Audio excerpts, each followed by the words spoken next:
ओम श्री गणेशाय नमः। बोलिए चौथ माता की जय। नमस्कार प्रिय भक्तगणों, आज सकट चौथ है। सकट चौथ यानी गणेश जी का व्रत। इस दिन महिलाएं अपनी संतान के लिए व्रत रखती हैं और पूरे दिन निर्जल रहकर व्रत करती हैं। रात को चांद के आने पर व्रत खोलती हैं। इस दिन गणेश जी और चौथ माता की पूजा की जाती है। ऐसा कहा जाता है कि सकट चौथ का व्रत करने से संतान को लंबी आयु मिलती है और उनके संकट टल जाते हैं। तो आज आप सभी श्रवण करेंगे सकट चौथ की कथा। भगवान शिव जी ने गणेश जी को आशीर्वाद दिया था कि चतुर्थी के दिन जो तुम्हारा पूजन करेगा, सकट चौथ की कथा का श्रवण करेगा और रात्रि में चंद्रमा को अर्घ्य देगा तो उसको सभी दुखों से मुक्ति मिलेगी और सभी प्रकार के सुखों की प्राप्ति होगी। तो आज मैं आपको सुना रही हूँ सकट चौथ की चारों संपूर्ण कथाएं। इन कथाओं को सुनने के बाद चौथ माता की कथा को भी सुनेंगे तो आप लोग बड़ी ही श्रद्धा और प्रसन्न चित्त मन से भगवान श्री लक्ष्मी नारायण जी के चरणों का ध्यान करते हुए इन कथाओं को पूरा अवश्य सुनिए। तो एक बार पूरी श्रद्धा के साथ कमेंट सेक्शन में लिखिए ओम श्री गणेशाय नमः, चौथ माता की जय, और कथा को लाइक अवश्य कर दिया कीजिए जिससे चौथ माता का आशीर्वाद आप सभी पर सदैव बना रहे। हिंदू रिलीजियस टेल्स चैनल को सब्सक्राइब अवश्य करिए। एक शहर में देवरानी जेठानी रहती थी। जेठानी अमीर थी और देवरानी गरीब थी। देवरानी गणेश जी की भक्त थी। देवरानी का पति जंगल से लकड़ी काटकर बेचता था और अक्सर बीमार रहता था। देवरानी जेठानी के घर का सारा काम करती और बदले में जेठानी बचा हुआ खाना, पुराने कपड़े आदि उसको दे देती थी। इसी से देवरानी का परिवार चल रहा था। माघ महीने के कृष्ण पक्ष की चौथ को देवरानी ने तिल चौथ का व्रत किया। 5 रुपए का तिल व गुड़ लाकर तिलकुटा बनाया। पूजा करके सकट चौथ की कथा सुनी और तिलकुटा छीके में रख दिया और सोचा कि चांद उगने पर पहले तिलकुटा खाऊंगी और उसके बाद ही कुछ अन्य चीज खाऊंगी। कथा सुनकर वह जेठानी के यहाँ चली गई। खाना बनाकर जेठानी के बच्चों से खाना खाने को कहा तो बच्चे बोले, माँ ने व्रत किया है, माँ भूखी है, जब माँ खाना खाएगी हम भी तभी खाएंगे। जेठ जी को खाना खाने को कहा तो जेठ जी बोले, मैं अकेला नहीं खाऊंगा, जब चांद निकलेगा तब सब लोग खाएंगे, तभी मैं भी खाऊंगा। जेठानी ने उसे कहा कि आज तो किसी ने भी अभी तक खाना नहीं खाया है, तुम्हें कैसे दे दूं? तुम सुबह सवेरे ही बचा हुआ खाना ले जाना देवरानी के घर पर। पति बच्चे सब आस लगाए बैठे थे कि आज तो त्योहार है, इसलिए कुछ पकवान आदि खाने को मिलेगा। परंतु जब बच्चों को पता चला कि आज तो रोटी भी नहीं मिलेगी तो बच्चे रोने लगे। उसके पति को भी बहुत गुस्सा आया और कहने लगा कि सारा दिन काम करके भी 2 रोटी नहीं ला सकती तो काम क्यों करती हो। पति ने गुस्से में आकर पत्नी को कपड़े धोने के धोबन से मारा। धोबन हाथ से छूट गया तो पाटे से मारा। वह बेचारी गणेश जी को याद करती हुई रोते रोते पानी पीकर सो गई। उस दिन सकट माता बुढ़िया का रूप धारण करके देवरानी के सपने में आई। सपने में उन्होंने देवरानी से पूछा कि सो रही है या जाग रही है। वह बोली, कुछ सो रहे हैं, कुछ जाग रहे हैं। बुढ़िया माई ने कहा, भूख लगी है, खाने के लिए कुछ दे। इस पर देवरानी ने कहा कि क्या दूं? मेरे घर में तो अन्न का एक दाना भी नहीं है। जेठानी बचा हुआ खाना देती थी, आज वो भी नहीं मिला। पूजा का बचा हुआ तिलकुटा छींके में पड़ा है, वही खा लो।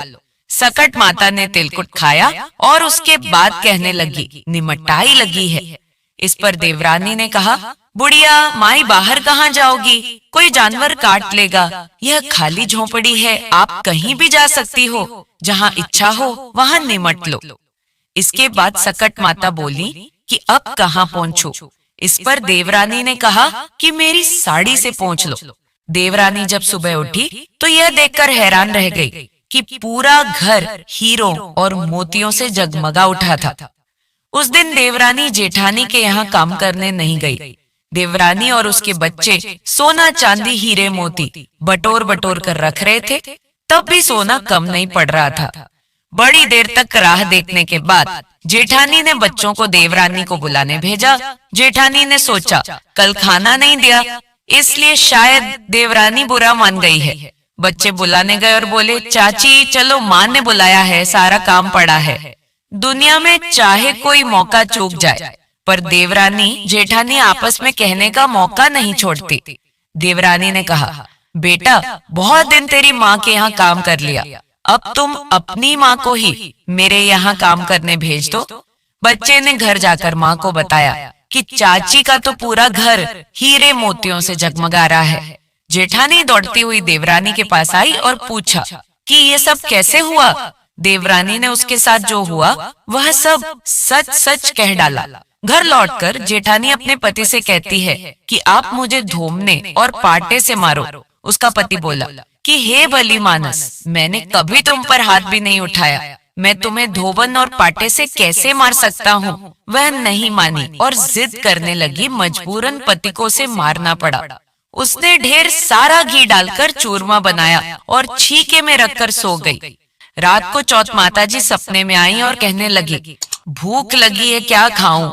जेठानी ने कहा, हे चौथ माता, जो भी रूखा सूखा है वह खा लो। उसे खाने के बाद चौथ माता बोली, निमटाई लगी है, कहाँ करूं। जेठानी महलों में रहती थी, फिर भी बोली कि जहाँ भी टूटी फूटी झोपड़ी में निपटना हो निपट लो। उसके बाद चौथ माता ने पूछा, अब पोंछूं कहाँ। जेठानी बोली, मेरे ललाट पर बड़ी सी बिंदी लगाकर पोंछ लो। धन की भूखी जेठानी सुबह बहुत जल्दी उठ गई। सोचा घर हीरे जवाहरात से भर चुका होगा, पर देखा तो पूरे घर में गंदगी फैली हुई थी और तेज दुर्गंध आ रही थी। उसके सिर पर बहुत सी गंदगी लगी हुई थी। उसने कहा, हे चौथ माता, ये आपने क्या किया, मुझसे रूठे और देवरानी पर टूटे। जेठानी ने घर की सफाई करने की बहुत कोशिश करी, परंतु गंदगी और ज्यादा फैलती गई। जेठानी के पति को मालूम चला तो वह भी बहुत गुस्सा हुआ और बोला, तेरे पास इतना सब कुछ था, फिर भी तेरा मन नहीं भरा। परेशान होकर चौथ माता से मदद की विनती करने लगी। चौथ माता ने कहा, देवरानी से जलन के कारण तूने जो किया था यह उसी का फल है। अब तू अपने धन में से आधा उसे दे देगी, तभी यह सब साफ होगा। उसने आधा धन बांट दिया, किंतु मोहरों की एक हांडी चूल्हे के नीचे गाड़ रखी थी। उसने सोचा कि किसी को पता नहीं चलेगा और उसने उस धन को नहीं बांटा। उसने कहा, हे चौथ माता, अब तो आप अपना यह बिखराव समेटे। वे बोलक पहले चूल्हे के नीचे घड़ी हुई मोहरों की हांडी सहित ताक में रखी 2 सुई की भी पांति करो। इस प्रकार चौथ माता ने सुई जैसी छोटी चीज का भी बंटवारा करवाकर माया समेटी। हे चौथ माता, जैसे आपने देवरानी पर कृपा करी वैसे सब पर करना। कहानी कहने वाले, सुनने वाले व हुंकारा भरने वाले सब पर कृपा करना, किंतु जेठानी को जैसी सजा दी वैसी किसी को मत देना। बोले, गणेश जी महाराज की जय, बोलिए चौथ माता की जय। आइए अब सकट चौथ की दूसरी कथा को सुनते हैं। एक राजा था, उसके कोई संतान नहीं थी। वह बहुत दुखी रहा करता था। एक दिन राजा अपने घर के दरवाजे पर बैठा था। उधर से एक भंगिन निकली तो उसने दूसरी औरत से कहा, आज सुबह सुबह ने संतान राजा का मुंह देख लिया है, देखो दिन कैसा बीतता है। राजा ने यह बात सुन ली। वह महल में आकर चुपचाप लेट गया। सभी रानियां आई और राजा से बोली, राजा उठिए, खाना खा लीजिए। पर राजा ना उठा। उसने कहा कि मेरा इतना बड़ा राजकाज होते हुए और इतनी रानियां होते हुए भी मैं निसंतान हूँ। एक भंगिन मुझे बात सुनाकर चली गई। यह सुनकर सभी लोग दुखी हो गए, पर छोटी रानी की दासी बड़ी चालाक थी। उसने छोटी रानी से कहा, राजा बहुत दुखी है, हम जो कुछ करेंगे तुम चुपचाप उसे देखती जाओ, राजा का दुख दूर हो जाएगा। उसने जाकर राजा से कहा कि राजा जी उठिए, भोजन करिए। छोटी रानी गर्भवती है। राजा बड़ा खुश हुआ और उठकर खाना खाने लगा और 9 महीने तक पुत्र होने की प्रतीक्षा करने लगा। एक दिन दासी ने कमरे में चारों तरफ पर्दे बांध दिए और राजा से बोली, पुत्र हुआ है। राजा ने खूब उत्सव मनाया और खूब धन बांटा। दासी से बोले, मुझे पुत्र दिखाओ। दासी ने कहा, उसके गुण खराब हैं, आप उसे अभी ना देखिए। छोटी रानी बड़ी दुखी थी। उसने दासी से कहा, जब राजा को तुम्हारे झूठ का पता चलेगा तो तुमको भी मरवा देंगे और मुझको भी। दासी ने कहा, रानी देखते जाइए, अभी मैं क्या करती हूँ। जब पुत्र को देखने का समय आया तो राजा ने कहा, दासी अब मुझे पुत्र का मुंह दिखाओ। दासी ने कहा, राजा अब मुंडन में देखना। राज यह बात भी मान गए। अब मुंडन का भी समय आ गया।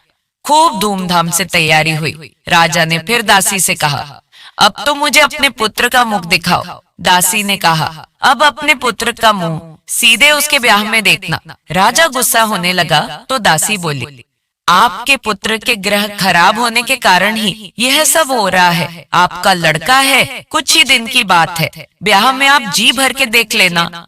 छोटी रानी दुखी रहने लगी। 16 साल बाद राजा के यहाँ शादियां आने लगी। राजा ने दासी से कहा, अब हम राजकुमार की शादी करेंगे। दासी ने कहा, शादी पक्की करिए, पर मैं भी राजकुमार के साथ चलूंगी। शादी तय हो गई, बारात सजने लगी। राजा बोला, दासी अब तो राजकुमार को दिखाओ। दासी बोली, द्वार 4 में देख लीजिएगा। राजा फिर चुप हो गए। दासी ने एक बड़ी थाली में तिल और गुड़ मिलाकर एक लड़का लेटाया और उसको ढककर डोली में बैठकर बारात में चल दी। छोटी रानी दुख से बार बार बेहोश हो जाती थी और कहती, यह दासी राजा की बेइज्जती कराएगी। बारात चली जा रही थी। लोग थक कर एक जगह विश्राम करने लगे। दासी का डोला एक पीपल के चबूतरे पर रख दिया गया। दासी नहाने तालाब में चली गई। उसी पेड़ के नीचे चौथ माता बैठी थी। सकट माता ने देखा डोले के आसपास चींटी लगी है और आ जा रही है। उन्होंने डोला खोलकर देखा और थाली से तिल गुड़ निकाल कर खाया। सकट माता को बहुत अच्छा लगा। धीरे धीरे सकट माता ने सब गुड़ तिल खा डाला। अब थाली खाली हो गई। दासी नहाकर लौटी, तब देखा कि सकट माता बैठी है और थाली खाली है।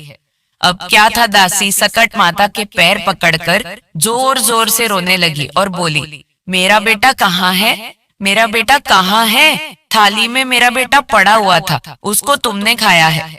अब मुझे तुम ही बेटा दोगी, तभी मैं आपके पैर छोड़ूंगी। अब सकट माता बड़े संकट में फंस गई और उन्होंने कहा, अच्छा मेरे पैर छोड़ो, मैं तुम्हें बेटा देती हूँ। 16 साल का एक सुंदर कुंवर सकट माता ने दे दिया। यह देखकर दासी बहुत प्रसन्न हो गई और बारात दरवाजे पर पहुंची। राजा ने कहा, दासी अब तो समय आ गया है, राजकुमार को दिखाओ। दासी ने पालकी से पर्दा हटा दिया। राजा राजकुमार को देखकर दंग रह गया और बोले, इतना सुंदर मेरा पुत्र है, इसलिए तो तुमने मुझे दिखाया नहीं। खूब धूमधाम से शादी हुई। जब बारात वापस आई तो छोटी रानी दुख से बेहोश पड़ी हुई थी और सोच ही थी कि जाने क्या हुआ होगा। जब बारात दरवाजे पर आई तब दासी दौड़कर आई और छोटी रानी से बोली, राजकुमार और बहू का परिछन करो रानी, लड़के और बहू को देखकर फूली ना समाई। दासी ने कहा, रानी हम 1.25 पसेरी का लड़का बनाकर ले गई थी, तुम 1.25 मन का तिल गुड़ का तिलकुटा बनाकर सबको प्रसाद बांटो। सकट माता की कृपा से तुम्हें पुत्र मिला है। बोलो गणेश भगवान की जय, बोलो चौथ माता की जय। अब सकट चौथ की तीसरी कथा को सुनते हैं। एक साहूकार और साहूकारनी थे। वह धर्म पुण्य को नहीं मानते थे, इसके कारण उनके कोई संतान नहीं थी। एक दिन साहूकारनी पड़ोसी के घर गई। उस दिन सकट चौथ का व्रत था। वहाँ पड़ोसन सकट चौथ की पूजा करके कहानी सुना रही थी। साहूकारनी ने पड़ोसन से पूछा, तुम क्या कर रही हो? तब पड़ोसन बोली कि आज सकट चौथ का व्रत है, इसलिए कथा सुना रही हूँ। तब हुकानी बोली कि चौथ के व्रत को करने से क्या होता है? तब पड़ोसन बोली, इसे करने से अन्न धन सुहाग पुत्र सब मिलता है। तब साहूकानी ने कहा, यदि मेरा गर्भ ठहर जाए तो मैं 1.25 शेर तिलकुट करूंगी और चौथ का व्रत भी करूंगी। श्री गणेश भगवान जी की कृपा से साहूकारनी के गर्भ ठहर गया।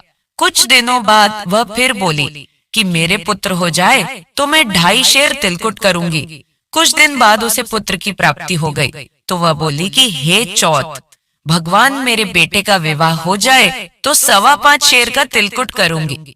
कुछ वर्षों बाद उसके बेटे का विवाह तय हो गया और उसका बेटा विवाह करने चला गया, लेकिन उस साहूकानी ने तिलकुट नहीं किया। इस कारण से चौथ माता और भगवान श्री गणेश क्रोधित हो गए और उन्होंने 3 फेरे होते ही उसके बेटे को उठाकर पीपल के पेड़ पर बैठा दिया। यह देखकर सभी आश्चर्यचकित हो गए। सभी वर को खोजने लगे पर वह नहीं मिला। हताश होकर सारे लोग अपने अपने घर को लौट गए।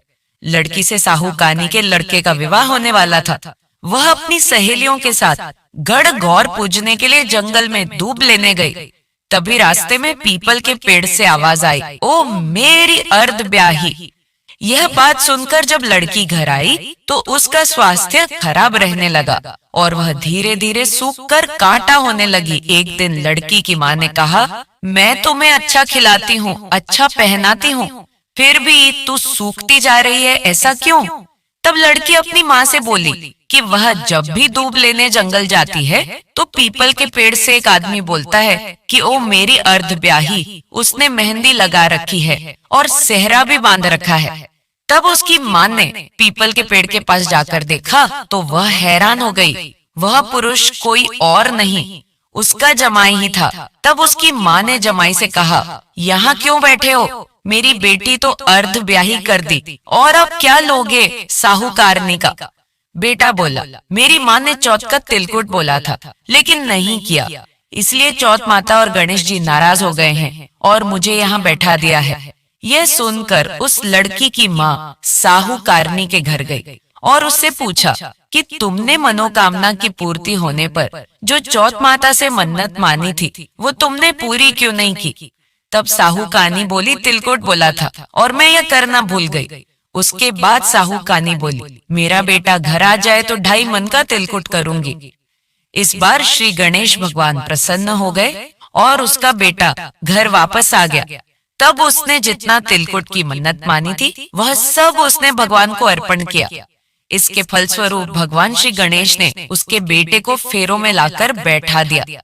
बेटे का विवाह धूमधाम से हो गया। तब साहूकारनी का बेटा एवं बहू घर आ गए। तब साहूकारनी ने 2.5 मन तिलकुट किया और बोली कि हे चौथ माता, आपके आशीर्वाद से मेरे बेटे और बहू घर आए हैं, इसलिए मैं हमेशा तिलकुट का व्रत करूंगी। इसके बाद सारे नगरवासियों ने तिलकुट के साथ सकट व्रत करना प्रारंभ कर दिया। हे सकट माता, जिस तरह साहूकारनी को बेटे बहू से मिलवाया वैसे ही हम सबको मिलवा इस कथा को कहने और सुनने वालों का सदा भला करना बोलो। चौथ माता की जय बोलिए, श्री गणेश भगवान की जय। आइए अब सकट चौथ की चौथी कथा को सुनते हैं। एक ब्राह्मण था, उसके एक ही लड़का था।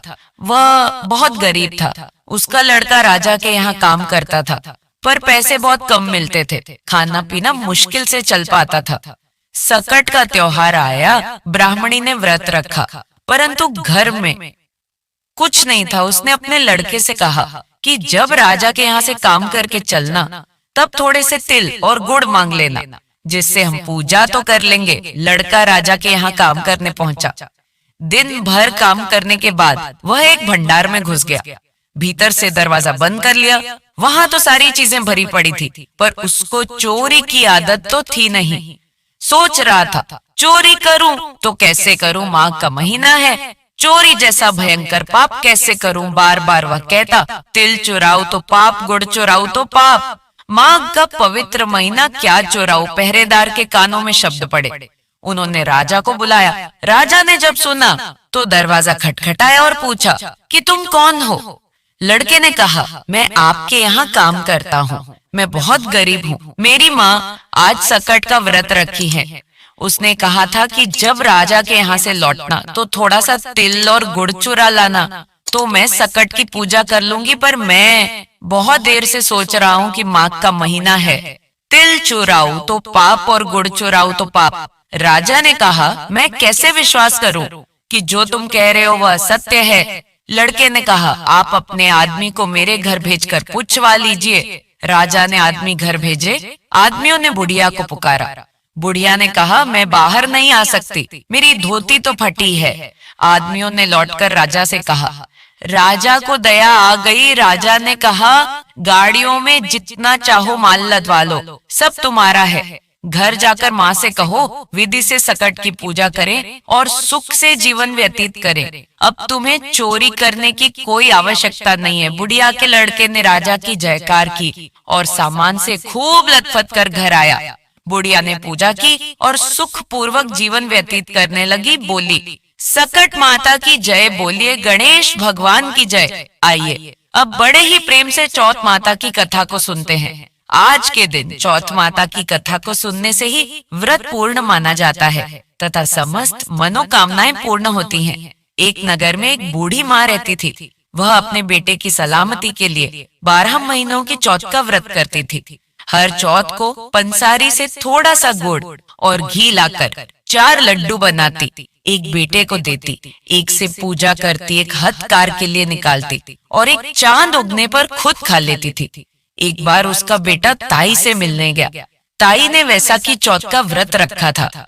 ताई से पूछा, माँ तो 12 चौथ रखती है। ताई बोली, तेरी माँ तेरी कमाई से तरमाल खाने के लिए 12 चौथ रखती है। तू परदेश जाए तो वह एक भी चौथ नहीं करेगी। लड़के को लगा ताई सच कह रही है। घर आकर माँ से कहा, मैं परदेश जा रहा हूँ, यहाँ तू मेरी कमाई खाने पीने में ही उड़ा देती है। माँ ने समझाकर उसे रोकना चाहा, पर बेटा नहीं माना। माँ ने उसे साथ ले जाने के लिए चौथ माता के आंखें दी और कहा, मुसीबत में ये आंखें तेरी मदद करेंगे। वह आंखें लेकर रवाना हो गया। घूमते हुए एक एक नगर में पहुंचा।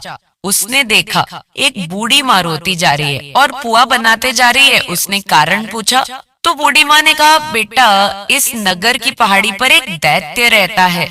पहले वह नगर में आकर कई लोगों को खाने के लिए मार देता था। अब राजा हर घर से एक आदमी दैत्य के पास भेजता है और आज मेरे बेटे की बारी है, इसलिए मैं रो रही हूँ और उसी के लिए पुए बना रही हूँ। वह बोला, तू पुए मुझे खिला दे, तेरे बेटे की जगह मैं चला जाता हूँ। बूढ़ी माँ ने खीर पुए उसे खिला दिए। खा पीकर वह सो गया। रात को राजा के सैनिक आए तो बूढ़ी माँ ने उसे भेज दिया।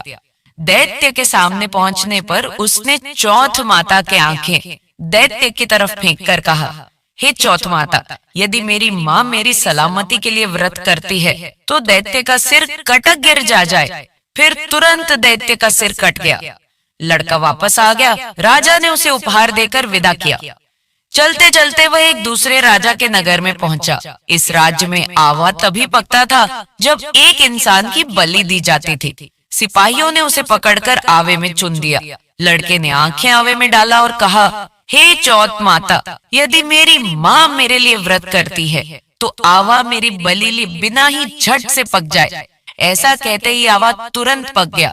आवे में से मिट्टी की जगह सोने चांदी के बर्तन निकले। अंदर से लड़का बोला, बर्तन धीरे धीरे निकालना, मुझे लग नहीं जाए। राजा ने उसे निकलवाया और पूछा, इस आवे से तुम बच कैसे गए? लड़के ने बताया कि उसकी माँ चौथ माता का व्रत करती है, व्रत के कारण ही वह बच पाया है। राजा को तब विश्वास नहीं हुआ। उसने एक चांदी की सुराही मंगवाई और कहा कि सुराही की नली से निकलकर दिखाओ, तभी मुझे विश्वास होगा।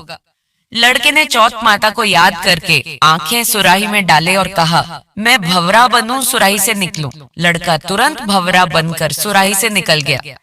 तब राजा ने खुश होकर राजकुमारी की शादी उसके साथ करवाई और सभी लोगों को चौथ माता का व्रत करने को कहा। उसे माँ की याद आई। उसने राजा के पास जाकर खुद के नगर जाने की इच्छा जाहिर की। राजा ने रथ, घोड़ा, हाथी और खूब सारा दान दहेज देकर उन्हें विदा किया। चौथ के दिन वह अपने नगर पहुंचा। वह अकेला पंसारी के यहाँ माँ का इंतजार करने लगा। सोचा चौथ है तो माँ यहाँ जरूर आएंगी। थोड़ी देर बाद लकड़ी टकती हुई माँ आती दिखी। उसकी माँ की आंखों में जाले आने के कारण दिखना कम हो गया था। लड़के ने जानबूझकर उस स्त्री के बेटे को अपशब्द कहने लगा। माँ ने उसे नहीं पहचाना और कहने लगी, भैया मुझे चाहे कितनी गाली दे दो, पर मेरे बेटे को कुछ मत कहना। यह सुनते ही बेटा माँ के चरणों में गिर पड़ा। कहा, माँ मैं तेरा ही बेटा हूँ, मुझे माफ कर दो। तब माँ ने उसे गले लगा लिया। नगर के लोगों ने विश्वास नहीं किया कि वह उसी का बेटा है। बूढ़ी माँ ने चौथ माता को याद करके कहा, हे चौथ माता, यदि मैं अपने बेटे के लिए व्रत करती हूँ तो मेरे स्तन में दूध भर जाए और उसकी धार मेरे बेटे के मुख में गिरे। माँ के स्तनों से दूध की धार निकलकर बेटे के मुंह में गिरने लगी। लोग चौथ माता की जय जयकार करने लगे। उस नगर के सभी लोग चौथ माता का व्रत करने लगे। हे चौथ माता, जैसा बूढ़ी माँ और उसके बेटे की सहायता की, वैसे हमारी भी करना। कहानी कहने, सुनने और हुंकारा भरने वालों पर अपनी कृपा करना। बोलिए चौथ माता की जय। आइए अब गौरी पुत्र गणेश भगवान जी की बहुत ही सुंदर कथा सुनते हैं। एक बार गणेश जी एक लड़के का वेश धरकर नगर में घूमने निकले। उन्होंने अपने साथ में चुटकी भर चावल और चुल्लू भर दूध ले लिया। नगर में घूमते हुए जो भी मिलता उसे खीर बनाने का आग्रह करते थे। बोलते, माई खीर बना दे। लोग सुनकर हंसते। बहुत समय तक घूमते रहे मगर कोई भी खीर बनाने को तैयार नहीं हुआ। किसी ने यह भी समझाया कि इतने से सामान से खीर नहीं बन सकती, पर गणेश जी को तो खीर बनवानी ही थी। अंत में एक गरीब बूढ़ी माँ ने उन्हें कहा, बेटा चल मेरे साथ चल, मैं तुझे खीर बनाकर खिलाऊंगी। गणेश जी उसके साथ चले गए। बूढ़ी अम्मा ने उनसे चावल और दूध लेकर एक बर्तन में उबालने के लिए चढ़ा दिए। दूध में ऐसा उफान आया कि बर्तन छोटा पड़ने लगा। बूढ़ी अम्मा को बहुत ही आश्चर्य हुआ और कुछ समझ नहीं आ रहा था। अम्मा ने घर का सबसे बड़ा बर्तन रखा, वह भी पूरा भर गया। खीर बढ़ती ही जा रही थी। उसकी खुशबू भी चारों ओर फैल रही थी। खीर की मीठी मीठी खुशबू के कारण अम्मा की बहू के मुंह में पानी आ गया। अम्मी ने कटोरी में खीर निकाली और दरवाजे के पीछे बैठकर बोली, ले गणेश तू भी खा, मैं भी खाऊं और खीर खा ली। बूढ़ी अम्मा ने बाहर बैठे गणेश जी को आवाज लगाई, बेटा तेरी खीर तैयार है, आकर खा ले। तब गणेश जी बोले, अम्मा तेरी बहू ने भोग लगा दिया, मेरा पेट तो भर गया, खीर तू गांव वालों को खिला दे। बूढ़ी अम्मा ने गांव वालों को निमंत्रण देने गई। सब हंस रहे थे। अम्मा के पास तो खुद के खाने के लिए कुछ है नहीं, पता नहीं गांव को कैसे खिलाएगी, पर फिर भी सब आए। बूढ़ी अम्मा ने सबको पेट भर खीर खिलाई। ऐसी स्वादिष्ट खीर उन सभी ने आज तक नहीं खाई थी। सभी ने तृप्त होकर खीर खाई, लेकिन फिर भी खीर खत्म नहीं हुई। भंडारा भरा ही रहा है गणेश जी महाराज। जैसे खीर का भगोना भरा रहा, वैसे ही हमारे घर का भंडार भी सदा भरे रखना। बोलिए गणेश जी महाराज की जय। बोलिए श्री शंकर पार्वती भगवान की जय। आइए एक और कथा का श्रवण करते हैं। एक बुढ़िया थी, वह बहुत ही गरीब और दृष्टिहीन थी। उसके एक बेटा और बहू थे। वह बुढ़िया सदैव गणेश जी की पूजा किया करती थी। एक दिन गणेश जी प्रकट होकर उस बुढ़िया से बोले, बुढ़िया माँ तू जो चाहे सो मांग ले। बुढ़िया बोली, मुझसे तो मांगना नहीं आता, कैसे और क्या मांगू। तब गणेश जी बोले, अपने बहू बेटे से पूछकर मांग ले। तब बुढ़िया ने अपने बेटे से कहा, गणेश जी कहते हैं तू कुछ मांग ले, बता मैं क्या मांगू। पुत्र ने कहा, माँ तू धन मांग ले। बहू से पूछा तो बहू ने कहा, नाती मांग ले। तब बुढ़िया ने सोचा कि ये तो अपने अपने मतलब की बात कह रहे हैं। अतः उस बुढ़िया ने पड़ोसिनों से पूछा तो उन्होंने कहा, बुढ़िया तू तो थोड़े दिन जिएगी, क्यों तू धन मांगे और क्यों नाती मांगे। तू तो अपनी आंखों की रोशनी मांग ले, जिससे तेरी जिंदगी आराम से कट जाए। इस पर बुढ़िया बोली, यदि आप प्रसन्न हैं तो मुझे 9 करोड़ की माया दें, निरोगी काया दें, अमर सुहाग दें, आंखों की रोशनी दें, नाती दें, पोता दें और सब परिवार को सुख दें और अंत में मोक्ष दें।